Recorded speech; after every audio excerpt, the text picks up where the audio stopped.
आएंगे और अपनी बात रखेंगे। अभी जो है हमारे राष्ट्रीय जनजाति आयोग अध्यक्ष ने जो है कहा है कि जो समस्याएं है उस समस्याओं को एक ज्ञापन के रूप में मेरे यहाँ पहुंचा दे, ताकि जो मैं उन समस्याओं के लिए जो है उसको काम समाधान के लिए कार्रवाई करूंगा, ऐसा उनका आश्वासन है। धन्यवाद।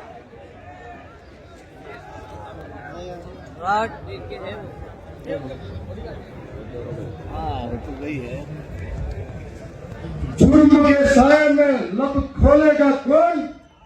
यदि मैं ही चुप रहा तो बोलेगा कौन? आज 35वें एकता परिषद सम्मेलन के अंदर पूरे देश के अंदर से इस धरती के वासिंदे, इस भारत के मूल मालिक, मूल बीज यहाँ पर आए हुए हैं। धारिया बरौर की धरती से थावरचंद डामोर की ओर से आप सबको लाख लाख जोहार।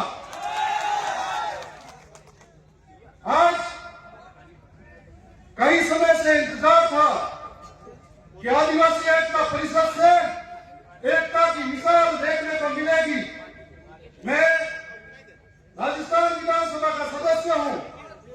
हमेशा जल जंगल जमीन जिसकी लड़ाई हम सब लड़ रहे हैं, और इस जल जंगल जमीन को ये आदिवासी भगवान मानता है, इनको पूजता है। लेकिन धीरे धीरे धीरे धीरे कई लोग आए और आजादी के 75 वर्ष बाद भी हमारी जल जंगल जमीन हमसे छीनी गई। विकास के नाम पे हमें विस्थापित किया गया, लेकिन हमारे लिए तब कौन खड़ा रहा, यह सोचने वाली बात।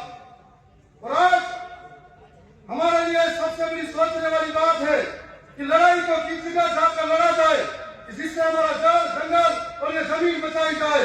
क्या ये लड़ाई सड़कों पर कब तक लड़ पाएंगे जिनके माध्यम से जल जंगल और जमीन बचाई जा सके?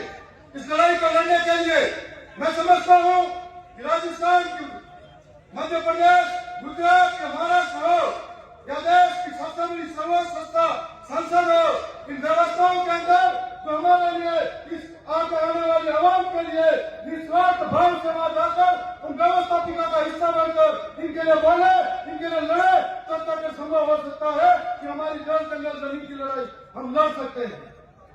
हमें सोचना पड़ेगा कि जब तक जल जंगल जमीन की बात आती है, पूरे 1 साल से पहले कितने लोग सड़कों पर लड़े, कितने लोग सदन में लड़े जो कहते हैं कि आदिवासी एक होना चाहिए। हमें सोचना पड़ेगा कि जल जंगल जमीन की लड़ाई हो, कितने आदिवासी आज उस लड़ाई को लड़ते हुए जेलों में है, और उनके लिए कितने लोग लड़े, कितने लोगों ने आवाज बुलंद की, यह भी हमको सोचना पड़ेगा। हमको सोचना पड़ेगा कि गैर आदिवासी द्वारा राजनीतिक षड्यंत्र के साथ में कितने आदिवासी को जेलों में ठूसा गया, उसका भी सोचना पड़ेगा।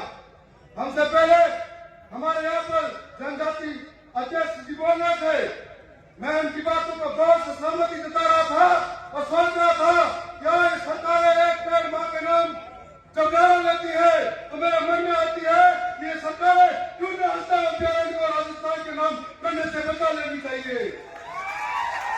तो मेरे मन में सवाल आता है, और आज मैं उम्मीद करता हूँ कि जनजाति सलाहकार समिति के हमारे अध्यक्ष हैं, मैं एक उम्मीद करता हूँ कि जब तक हमारे लोग ट्राइबल एडवाइजर कमेटी के अंदर अध्यक्ष नहीं बनेंगे, तब तक हमारे अंदर हमारे लोगों के लिए विकास की भावना पैदा नहीं होगी। आज जो महाराष्ट्र, मध्य प्रदेश, गुजरात और राजस्थान का हिस्सा है, इनके अंदर ऐसे लोग जो ट्राइबल एडवाइजर काउंसिल के अंदर अध्यक्ष बनकर बैठे हैं, जिनको मालूम नहीं है कि आदिवासी की संस्कृति क्या है, इनकी परंपरा क्या है, इनके रीति रिवाज क्या है। यदि उनको नहीं पता है तो कैसे वो संभव होगा कि आदिवासी के ऊपर आदिवासी की सुरक्षा की नीतियां लागू कर पाएंगे। और ट्राइबल एडवाइजर कमेटी के साथ साथ ट्राइबल सप्लाई एरिया के अंदर जो करोड़ों का बजट आता है, यदि वो आदिवासी के अंदर खर्च नहीं होगा तो कैसे संभव होगा? आदिवासी का कुपोषण रुकेगा, आदिवासी का विस्थापन रुकेगा, आदिवासी के जल जंगल जमीन रुकेंगे। इसके लिए आज हम लोग 4 राजस्थान, हमसे पहले विधायक जी एक बोले थे गुजरात से, हमको बील प्रदेश चाहिए। मैं भी कहता हूँ यदि बील प्रदेश होगा तो ऐसे जो रेस में दौड़ने वाले रेस में दौड़ने वाले घोड़े निकलेंगे, बारातों में नाचने वाले घोड़े नहीं निकलेंगे। और इसके लिए हमें वो दिल चाहिए जो इस समाज के सर्टिफिकेट से आगे बढ़कर आता है। उस समाज के लिए हक हुकूक की बात को और हक हुकूक की बात को सरकारें कौन सी भी हो उनके अंदर हाथ से हाथ मिलाकर बोले, न कि सत्ता के साथ में हाथ से हाथ रखकर बोले। और ऐसे ही हमें सोचना पड़ेगा कि हमारी लड़ाई को अंत तक कौन ले जा सकता है।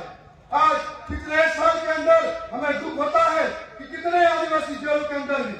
आज हमारे यहाँ पर जो अध्यक्ष महोदय हैं, हम उनसे उम्मीद करते हैं कि जितने भी आदिवासी जेलों के अंदर है, जो राजनीतिक षड्यंत्र से हो, उन्हें बाहर निकालने का प्रयास किया जाए ताकि वो जंगल की लड़ाई, जमीन की लड़ाई लड़ सके। और उम्मीद करता हूँ कि 1931 के अंदर जो आदिवासी को सेपरेट धर्म कोड मिला था, जिसकी बात हम सुबह से कर रहे हैं कि हमारी संस्कृति अलग है, हमारी परंपरा अलग है, हमारी बोली भाषा अलग है। यदि 1931 के अंदर वो धर्म कोड मिला था, 1961 में आकर हमारा बदल दिया गया, अब हमारी पहचान बिगड़ गई। इसलिए वो जातिगत धर्म कोड आदिवासी को सेपरेट कोड मिलना चाहिए। इसका प्रयास भी आज इस मंच से होना चाहिए। हम तो यही कहना चाहते हैं कि मेहनत से उठे हैं, मेहनत का दर्द जानते हैं, आसमान से ज्यादा इस समाज की कद्र जानते हैं, इसलिए उसके लिए लड़ते हैं और बोलते हैं। जब बात आती है मध्य प्रदेश के अंदर लड़ाई की, जब बात आती है गुजरात के अंदर आदिवासी की, बात आती है देश के किसी कोने पर आदिवासी की, जब बात आती है तो सरकारों के सामने ऐसे लड़ पड़ते हैं जैसे हमको लगता है कि हमारे शरीर के किसी हिस्से पर चोट पहुंचाई गई है और आप में आप दुबलाकर बोलते हैं। और आज आपके सामने हमें जो ये अवसर मिला है, मैं थावर चंद गहलोत आपके बीच में ये बात करना चाहता हूँ कि मुझे राजस्थान विधानसभा का हिस्सा हूँ। जब आदिवासियों के जुल्म पर बात आई, जब आदिवासियों के अत्याचार पर बात आई, जब किसी के शासन की बात आई, तो सबसे पहले अब मैं आगे खड़ा मिलूंगा, आपसे वादा करके जा रहा हूं। राजस्थान की विधानसभा में राजस्थान की कोई सी भी सरकार हो, उससे हाथ से हाथ मिलाकर बात करने की बारी आई तो छाती ठोकर टेबल बनाकर आपके हक की बात करने के लिए तैयार करूंगा। मैं आपसे यही कहना चाहूंगा, हम बोलते हैं एक दिन एक समान, आदिवासी एक समान, तो ये आदिवासी एक समान जब आदिवासी की बारी आती है लड़ने की, तब क्यों निकल जाते हैं, तब क्यों दुश्मनों के ठेकों में नजर आते हैं। और ऐसा कहते हैं कि हम जल जंगल की लड़ाई लड़ते लड़ते अब कौन सी लड़ाई लड़ने लगे। और मध्य प्रदेश के अंदर तो ऐसा लगता है कि जल जंगल की लड़ाई लड़ते लड़ते बसंत की लड़ाई लड़ने लगे। और आज मुझे लगता है कि जल जंगल की लड़ाई के साथ साथ में ये जो भोला भाला आदिवासी है, हमको आगे करता है, हमको बड़ा बनाता है, और हम उसके बाद में मंच पर जाकर बड़े हो जाते हैं और हम हमारे विरोधी खेलने के साथ में जाकर अपना हाथ मिला लेते हैं और आदिवासी ठगा महसूस करने लगता है।